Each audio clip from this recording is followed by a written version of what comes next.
Yeah, hey, welcome to part 5 of Remembering Words and Phrases. This is a series on helping you remember words and phrases in the second language that you're learning.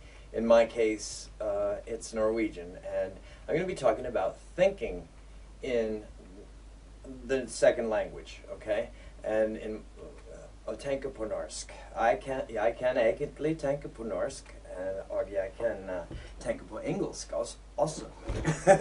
But it didn't happen overnight. There were a few mistakes that I made with it and stuff, and I'll share that with you so you at least you're aware of mistakes you can make. And basically, it's not that hard. It just takes focus. What is thinking in a language? Well, thinking in a language is any thought that you have that involves language. You know, whatever that language is, you're thinking in that language. That's a way to define it. You know, we can think conceptually, we can think fantasy, we can have whole memories and replay them in our minds, you know. Chances are there's an audio track to it, and what I found out is that the audio track is played by something called the internal voice, and everybody has an internal voice. Everybody that can speak a language and think has an internal voice. This is part of the hardware you come with when you are a human being. It's built right in. The internal voice is a way for you to hear what you're thinking, hear a thought. And it's not just a voice that you can hear with it. You can hear any sound that you've heard before or imagine. For instance, drums or a song. A song gets stuck in your head, like, what does the fuck say? You know, sorry about that, but, you know, if that's a good example, just using that as an example of what the internal voice can do, what it's capable of. I mean, if you can imagine the sound of breaking glass and actually hear it. If it's quiet enough, you know, this won't happen unless the conditions are right. It's also called inner voice, silent voice. There's a couple other words for it, but those are good search keywords for searches if you want to look. And I'm going to include some links, of course, in the description. But adults use this for monitoring progress. Like, how am I doing with something? Like if you're working, and you know, you might say to yourself, "How are my tomato plants coming?" You know, it's weird. Or facing challenges, things you've not ever done before, and it's you're not sure you can do it. You may hear your internal voice explaining how it's going. Oh, this is pretty good. Oh, this is, there's a problem here. And then, or rehearsing the future, like if you have an interview or you're going to ask your boss for a raise or something, you may rehearse that the night before using your internal voice without even being aware of it. But anyway, for us, someone who's learning a second language, you know, acquiring a second language, the internal voice is a very powerful tool, and it's not an accident. Because what I've found out is that children use it to develop their first language. And you can, I would look, if you're interested in this subject, definitely, you know, read more about it, because the more you understand this process, the more it could enhance your experience, you know, learning whatever language it is you're learning. And I say that because I know, you know, from my subscribers that they're, you know, some people are just interested in language learning in general, but, you know, learning Norwegian is enough for me, really, it is. So I'm applying all of this to Norwegian. And so it's used by children. You know, my niece still uses private speech, and she does it while she's playing. You know, right in the living room with everybody around. She'll have Barbie dolls, or she'll be playing with clay and making pretend pizza, and talking about narrating what's going on and who's going to get this, and that person likes pepperoni and blah blah blah. And that's how children develop their first language skills. So if you've ever seen a child do that, you know it's true. Or if you you know, maybe you can notice that next time you're, you know, around kids. See if you can catch one of them doing that. It's kind of interesting. But anyway, it has to do with memory and communication. You know, that's what it's all about. This, and it's a repetitive strategy. It's not rocket science. It's not a mystery. Anytime you can take the mystery out of learning Norwegian or your language, your second language, the better it is. Mystery is not good. It's, you know, save the mystery for, you know, other things. When you're on vacation and you want to go to, you know, see some kind of legendary spot, you know, then that's good. But I like to keep that stuff separate from the language, you know, because it's not helpful.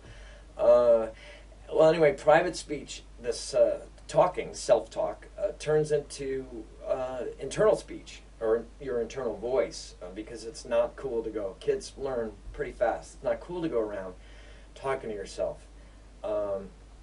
It's not socially acceptable.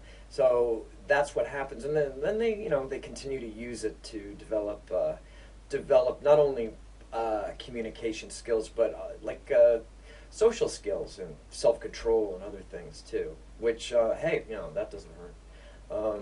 Anyway, to explain a little bit more why it's good to, or it's important to have this, you know, should you decide to try it. Well, I know a lot of you who are watching this already can think in the language you're learning. I know from watching other people on YouTube, I can tell, you know, some people, they don't know a lot of Norwegian, but wow, I can tell they think in Norwegian because they're very fluent with it. You know, it's like they've thought it before. There's no way you can just rehearse that. It's weird, but anyway, this is the system for learning in a classroom or learning in a conventional sort of program that's set up with a teacher who's going through that. Is you go through this process: learn, remember, repeat it with examples, so that you are kind of using what you have learned, and then you get tested, and then you repeat and rinse until it's time to take the big test, and then you're out the door. You know, that doesn't necessarily mean that you're going to be fluent or anything else. That just means that you know a lot of words and grammar in that language, and believe me, I'm not putting this down at all. It's a very efficient way to maximize data input for the most amount of people in the shortest amount of time. And so if you're a teacher, you know, watching this and everything, please don't get the idea that I don't like this process. It's very effective, and I would recommend it. But it's really good to be aware of the process. You know, I mean, sure, you may have extra credit, or there may be some exercises, you know, where you're supposed to talk with each other, or, you know, students talking with each other, or explain something in a newspaper, or write a little paragraph about where you live or something. But you're really just repeating what you have learned and remembered in some form to show that you know it, know this data, and then you get the stamp, pass or fail, and on you go. You know, good luck. So, but anyway, if you use second language thought acquisition, if you want to call it that, if you learn to think the language as you're learning it. As you're learning, you don't have to learn the language first before you think it. You can think it while you learn it with your internal voice. And this is something, a mistake that I made. I thought, well, you know, I'll learn it first, then I guess I'll think it. But you don't have to do that. You can think small thoughts in the language as you learn it. The process is kind of the same. It starts the same. So this is after your course or whatever. You're just learning by yourself. Learn the word or the grammar. You know, that's what you learn. And then you remember it, but you think it as you remember it. So, and don't get me wrong here. If you are taking a Norse course, like especially for adult immigrants or something, and you have a job and kids and all that stuff, maybe you can save this part for after the course.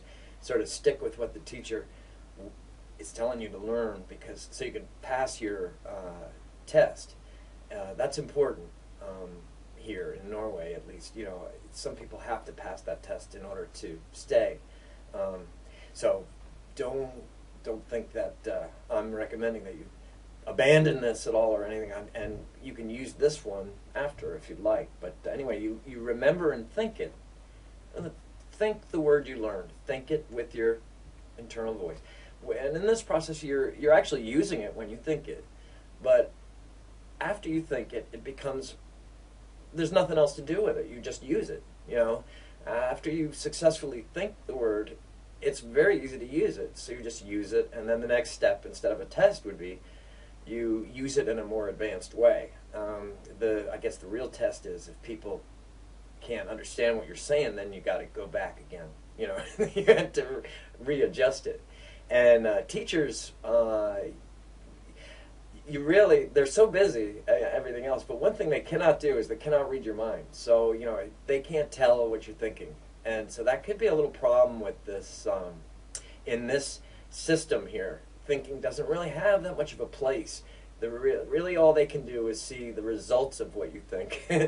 So you can't blame a teacher for anything in this. So anyway, this is to utilize what you learn, right? It's for using. So when you think something, you're actually using it, and it makes it easier to use. It's all about use, where in the class, it's more about gathering the information, the input, you know, of it. At least that's been my experience. You may have some kind of special course you're taking, you know, and so, I mean, if you do, go ahead and put it in the comments area. I'd be interested in hearing about that course. So, anyway, a little more about this, the garden path of memory. Just Google that phrase, and you can learn more about this theory, where the more you use something, the language, or the more you think about anything and use it, the easier it becomes to use. It's like a path in a garden. It gets worn and wider and easier to use every time.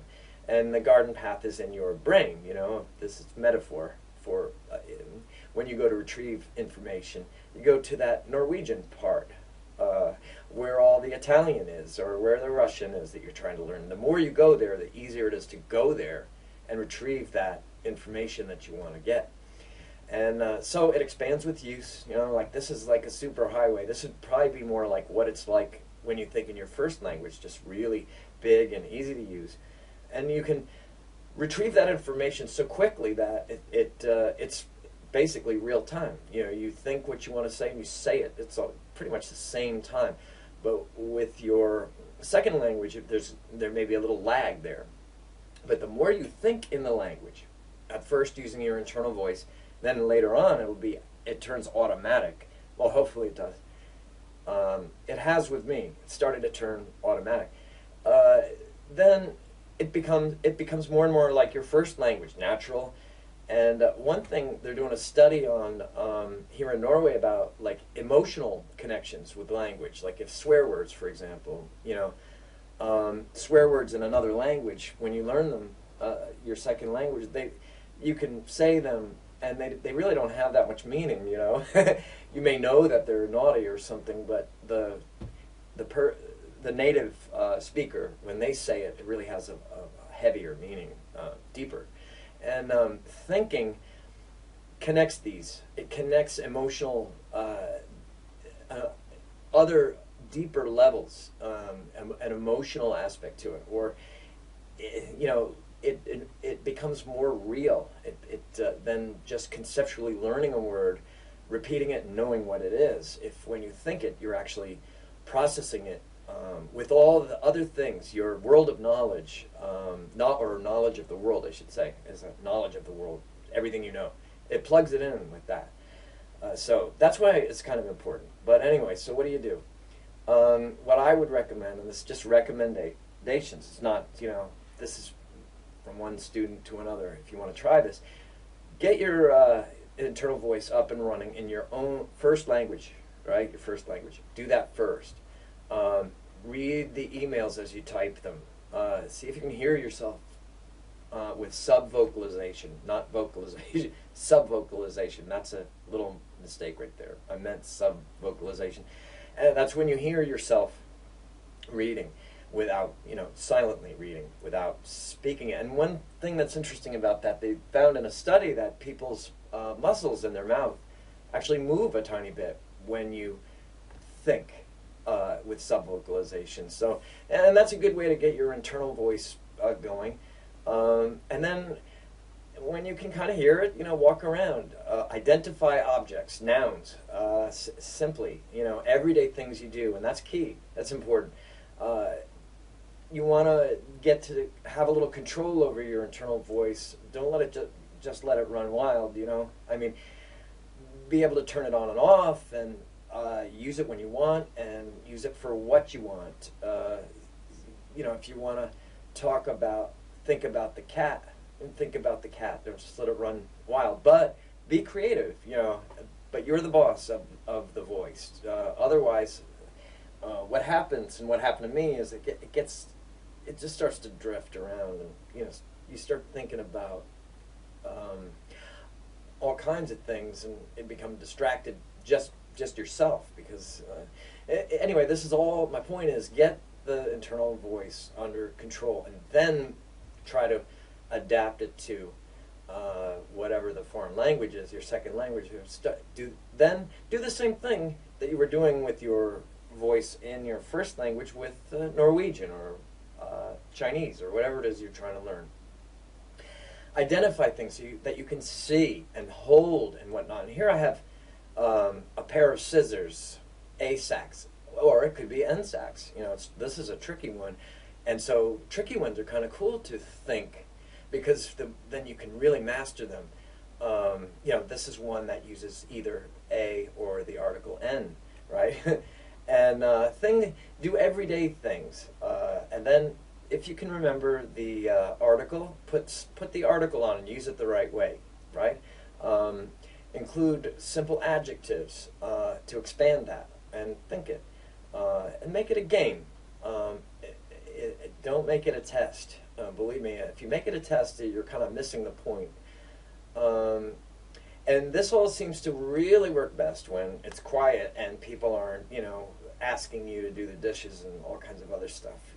You wanna, or you're not being distracted. Even with music, with lyrics, it'll really get in the way. It's just a distraction. You want to focus on the thought. So anyway, let's start on step 3, and you can skip right to this if you want. I mean, they're just suggestions. Start thinking in the language.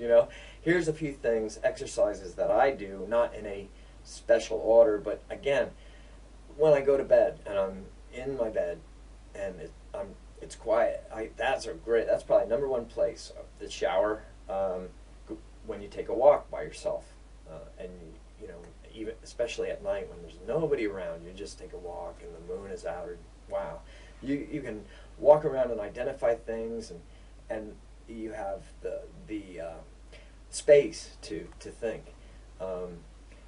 Then one thing I like to do is make simple sentences and expand them. And I always, even though I can make pretty complicated sentences at my stage, I still start simple and I just make them longer and longer until I can't anymore, And that's why it's good to not make it a test, because you're always going to fail. There's always going to be a part where you run off the cliff and you're in midair, with no word. And because you're progressing, that's the point. That's what you want to do, and the process is what's important. And here again, I'll have to say what I've learned is to finish the thought. Either put English or whatever word in there as a placeholder, and go ahead and get to the end of the thought and finish the thought.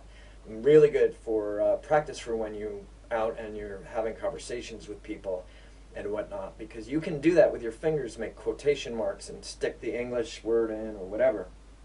And Norwegians actually do that a lot when there's no really good Norwegian word for whatever it is they're trying to describe. They'll just use an English word, or a French one, or whatever applies. A scientific word that's not applicable, they just stick it in and make emphasis on it, that it's it's very natural. It's a great thing to know how to do. Think of different ways to say the same thing.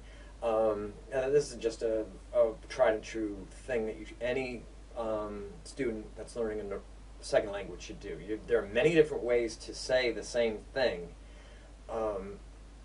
For example, I'm lost, or instead of that, you could say, well, I can't find the ... You know what I mean? So that's what I'm talking about there, and that's a great thing to learn, a good skill, because that'll help with your conversations and your fluency. I find that it's not the highest IQ that helps you speak a language, it's creativity, being able to switch really quick to another way of saying something or use another set of words, you know, to express your meaning, and to plow right through. You know, if you get stuck, just keep going. That's really important, and the thought process helps you do that. Just keep rolling right through. There's not gonna be anybody there to swoop down and correct your grammar and all that other stuff. So it's gonna be up to you to fix that afterwards if you make mistakes. But you know, I got to tell you, making mistakes is part of the process of learning a language. I hate to say this, you know, to the people who like to go around correcting. To those people, you know, if somebody corrects you without explaining the grammar, it's just a waste. What they're really doing is stopping you dead in your tracks. You know, that's why if people make comments in Norwegian on my channel on a video or something, and they make mistakes, if I understand what they said, I'm not going to correct their grammar or something like that, you know, unless I'm ready to explain the whole thing. I think it's great, man. The people who make the most mistakes and just keep doing it, they are fluent the fastest. They may even pass some tests, you know, in school faster than people who are so frozen by the fear of making a mistake that they just give up. I mean, of course. So you got to take that into consideration. This whole process is really all about trying.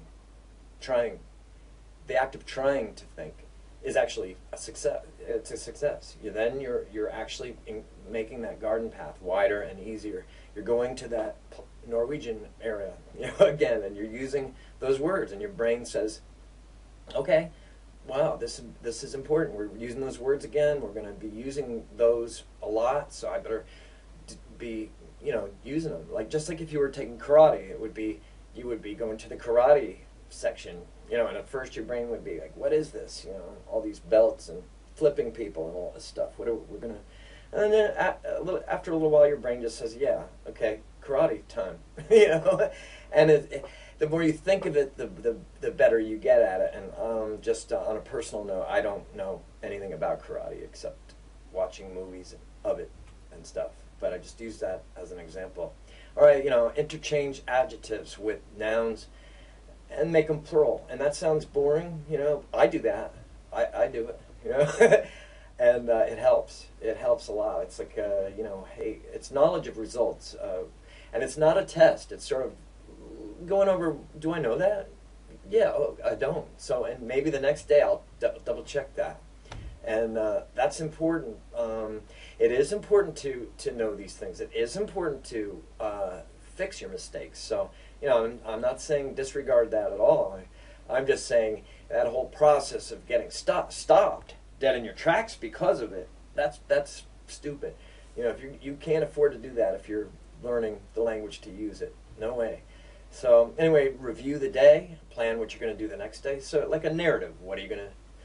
And this will help you to, anytime in conversation later on where you're trying to explain something, you know, what's going on. That's basically a narrative. And to be able to do that is really important. And you'll be able to spot your weaknesses. Like if you have trouble, you know, explaining things in past tense, or and then you need to brush up on that. And you can do that little by little and sort of think it until you get tired of it, you know, then whatever. It's not a thing you should need to stress over.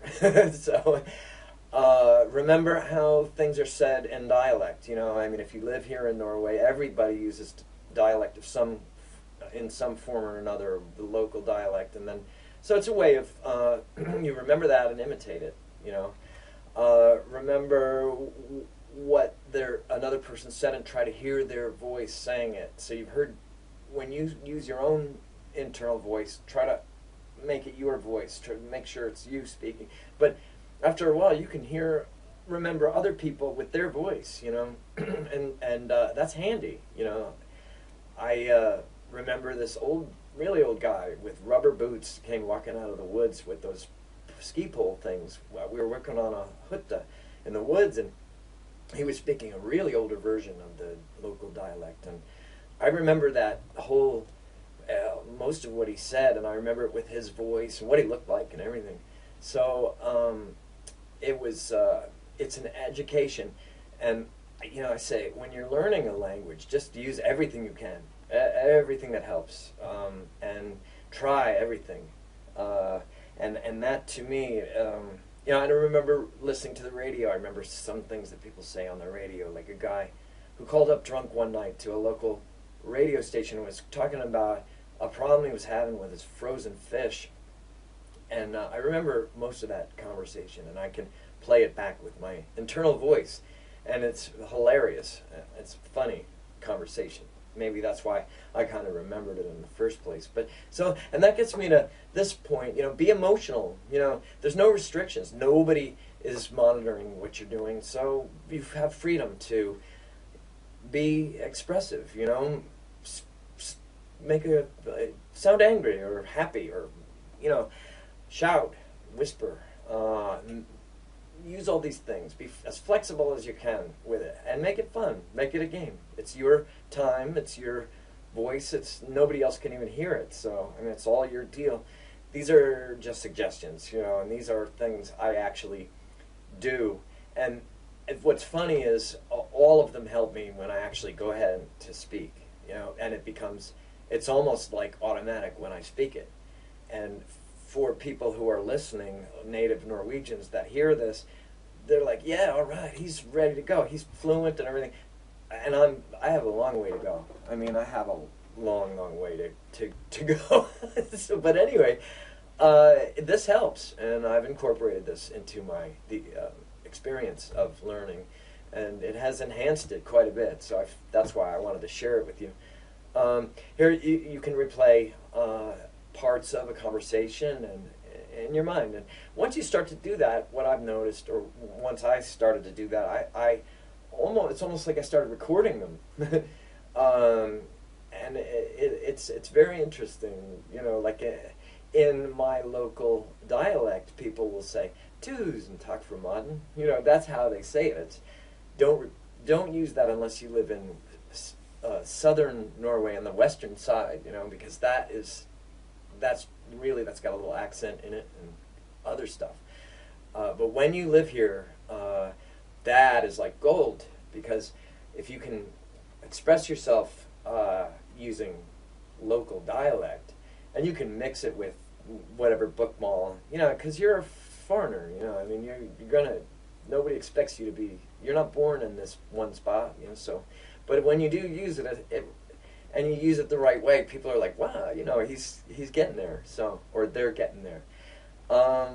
So I didn't make all this up. I wish I was that smart. I mean, here's some keywords for your research if you're interested in this, and I highly recommend, you know, going around and reading more about it, because it really helps to understand the process of learning. If you're going to be spending all this time, why not learn more about exactly what you're doing, and don't take my word for it. Cross-reference. And I'm going to leave some links in the description. I'll add them as I go, so check back if you're curious about that. Leave. I know you can't leave a live link in the comment area, but you can put a keyword there and tell people where to find it, or share your own personal experience with this if you think it will help other students, you know, people who are learning a second language. And anyway, that's about it. You know, if you have any questions, leave that too. And other than that, you know, till next time. Thanks for watching. Ha det bra.